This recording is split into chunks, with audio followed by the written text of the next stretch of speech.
company na rin po and iba't ibang developments na rin sa mga lugar na to ang aming na-develop po. So, ilang taon na po namin partner si Dream House. No?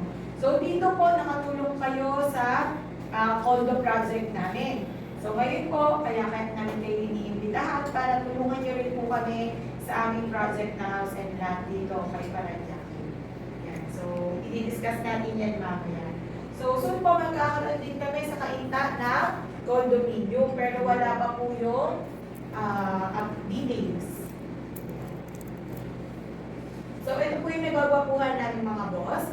Ang pangalan na lalaki, nila chairman, and Madam Cristina Bongat, si Engineer Jefferson Bongat. So, namita po ba ninyo yung iba po?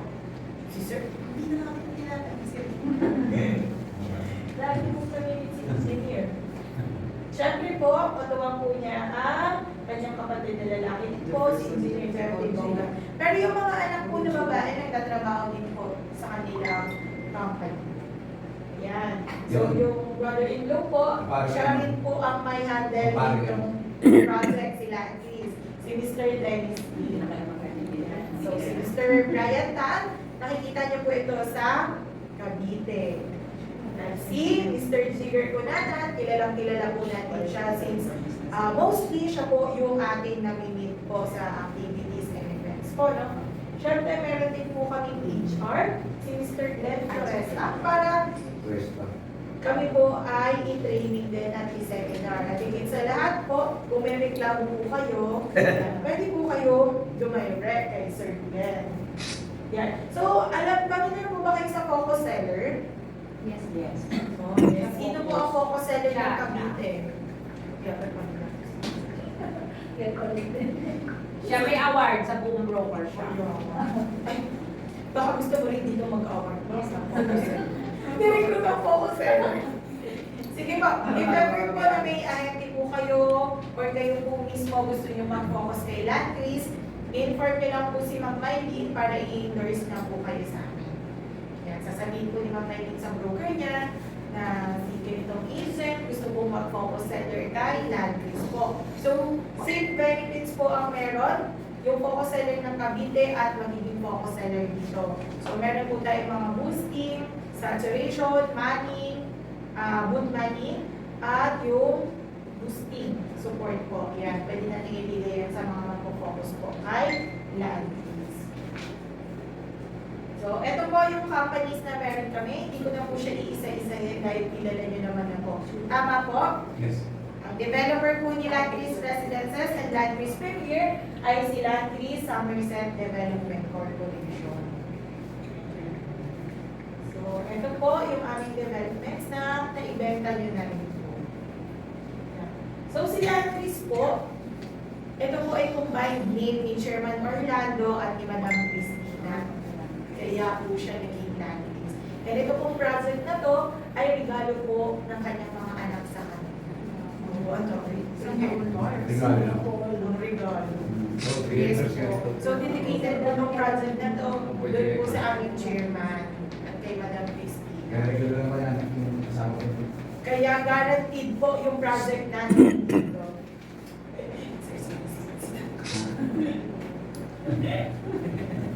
Ayan, so meron tayong 4 residential tower. Alam na yun nila bang marinig kasi matagal na po sila dito na papabalik-balik. Nag-start na po yung COVID, hindi na nila ako binisita.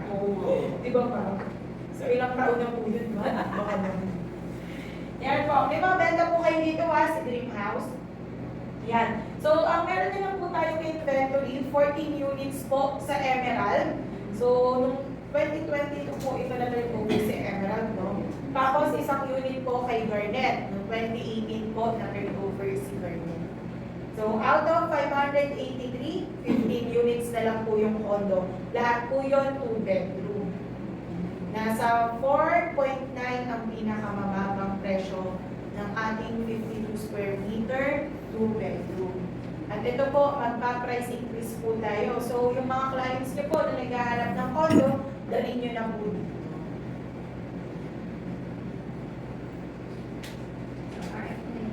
Yes po. RFO na po ang ating condo. So, isa po sa mga ito-target market natin, no, yung mga gumagamit ng NAIA. So, yung mga nagtatrabaho doon, OFW, or yung may mga foreigner na kapamilya po, or foreigner. Dahil 10 kilometers away lang tayo sa NAIA. Siyempre, yung mga presyohan din po natin, hindi lamang po siya pang long cost. So, ito po, less than an hour. Ito po yung mga commercials na pwede nyo pong mapuntahan. So, yung schools, if ever po may clients po kayo na nagtatanong ng schools na malapit, ang nearest po ay yung Immaculate. So, pwede rin natin i-target yung mga nag-aaral po sa PATS, yung mga magpipilong po. Pwede yan sa atin. So, ito na po yung amenities. Lahat po ba nagko-condo selling or po tayo house and land? Sino po ang nakabenta na ng condo? Si Ma'am Miley. Si Ma'am Bago. Saan po kayo galing, Ma'am? Anong sa po? Or part-time before? Focus mo lang sila. Ano? Si Mate. Ano pong ginagawa niyo kaya doon? Documentation po lang. Documentation. Paano naisip po bakit mag-real estate ka? Hindi, nagpapalang po ng ano. Ng career. Nabalitaan mo ba Hindi, kay Ma'am ano po naman po ako sa Maritime. Sa Maritime pa rin kayo. So, ito po real estate ay part-time din ako. Kakalin din. Pero magkaririn mo, ma'am, kasi tulad nila, madam, bossing natin dun sa dream house, bossing ko din, talagang nakakayaman dito. Pero kailangan, i-qualify mo lang po yung mga values. Tama, sir, na? Correct. Magaling to. Sila po kasi, hindi sila nag-treating basta. Bago po nila i-treating, kina-qualify po nila ang kanilang bilhin. So, yun po yung isa sa tip po ng pagiging sales agent sa isang real estate. So, ito po, since hindi pa naman po kayo ganun ka-alam sa condominium, no? Mostly talaga ng condominium, kompleto po na, may amenities siya, pero hindi po kompleto. Usually, makikita mo dyan, pool lang, tsaka gym. So, si Latris po, we offered complete amenities at features po. So, simulan natin sa security. Sa guard pa lang po, nung ipangkita niyo na may guard house tayo. Kompleto rin po ang CCTV natin, lalo na sa common areas. So, kapag ka merong emergency o kaya naman po may incident, talagang active yan. Maaasahan po natin. Then, 24/7 lang improving guards. If ever po napapasok kayo dito sa ating property, sabihin niyo lang po yung inyong realty. At the same time, kung ano yung concern nyo pag mag-tripping, papapasukin. Tama, sir? Correct. So, ito yung features na meron tayo. Sa Paranaque po, taga-Cavite po kayo lahat. Na-experience niyo pa rin po ba ang water interruption? Sino po ang nakaka-experience? Wala na po, si Madam lang. Dito po kasi, nagkakaroon din po ng water interruption. So far so good in 2024, wala pa naman po. Pero last year, merong schedule, meron rotation yan. So, dito po, 4 towers natin, meron po water tanks para makapag-provide po kahit walang tubig na ipinong-provide si Maynilad. So, si Maynilad po ang ating water provider. Then, power generator, if ever po na magkaroon ng brownout, hindi po magiging madilim yung ating community. Yan po. Then, elevators po, pag mid-rise, usually wala po yung elevator. Pero si Landris po, provide po yung 2 elevators each tower. Bakit po? Kasi mismo sila chairman o yung may-ari po, gumagamit po sila ng unit dito. Meron po silang sarili. So, yung mga apo-apo po nila, dito po minsan nag-i-stay. Then, yung hallway natin, ang standard 1.2, tayo po 1.8. So, ito po na-appreciate po ng ating sellers and buyers nung nagka-pandemic. Bakit? Dahil may social distancing po. Then, trying cases, kasama na po yan sa unit. 1:1 po. So, hindi nyo na siya, hindi nyo na iisipin saan kayo magsasakay. Okay, yun po yung trying cases. Cable provision, DLDT at Sky Cable po ang available natin. Waiting for activation na lang po yan. Yan. Parking spaces, ito po talaga limited siya sa kahit anong condo po. So, first come, first serve. Yan. So, wheelchair ramp, kahit meron po kayong kamag-anak o kakaibigan, no, PWD, hindi po magiging hindrance na nasa isang condominium po kayo nakatira. Pwede po sila bumisita sa inyo.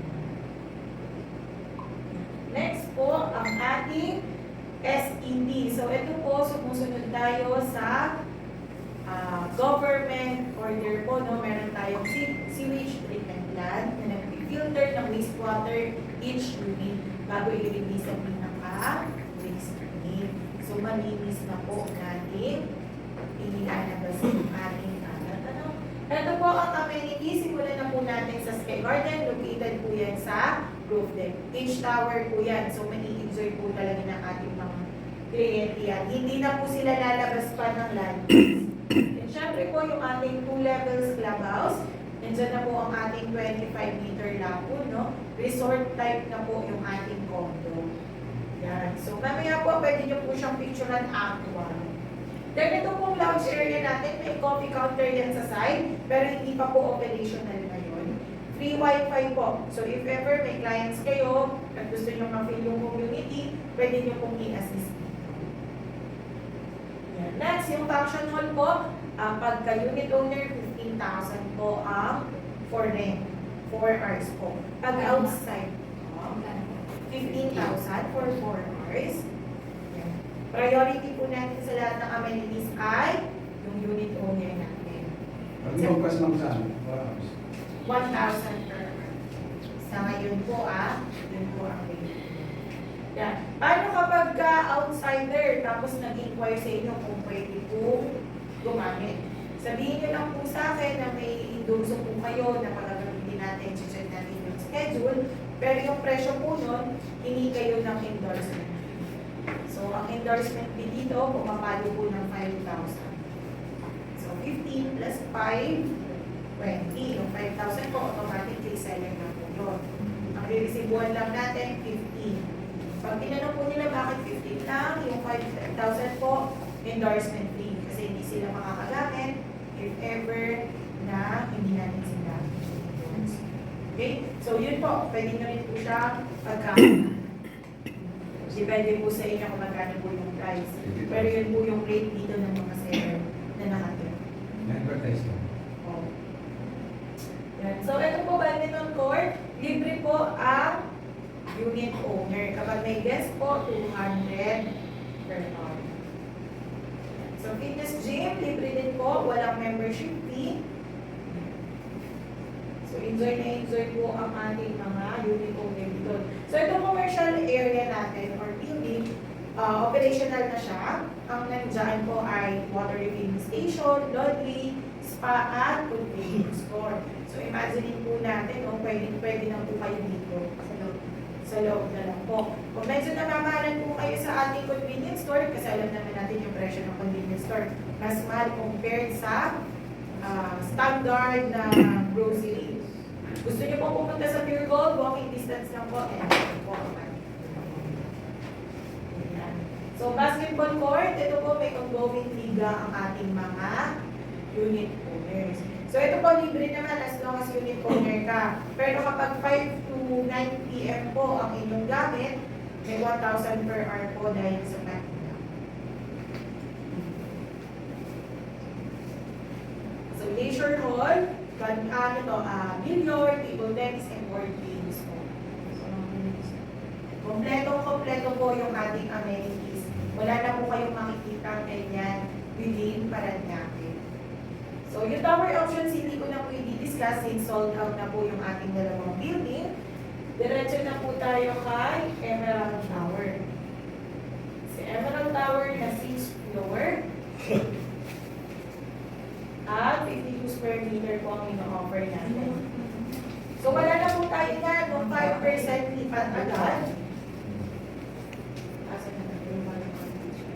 So, ang payment scheme na natin, dahil wala nang distributor, bibigyan ko na lang po kayo sa labas.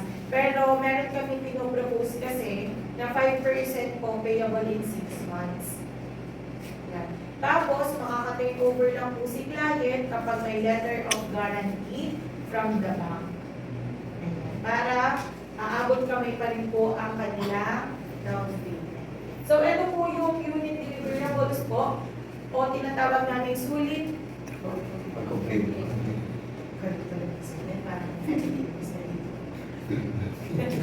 Yan, sulit pag-complete package po namin. So, lilipat na lang po talaga yung kliyente nyo. May induction na, may partition, may range hood, grease trap, na kapag sila pa po ang bumili at nagpa-install, additional expense po. Ang aming payment terms, all in po wala na pong mga hidden charges. So, compatible po yung unit nyo, kasama na rin po dun sa computation. So, delivery po ang ating developer. So, yung mga simpleng switch, simpleng saksakan or socket po, talagang pinag-isipan po yan ng developer. So, ito na po ang ipapafocus ko po sa team ni Sir Dan at ni Ma'am Mikey. Kasama ka na Sir. Saka Sir, yung client po, if ever po na may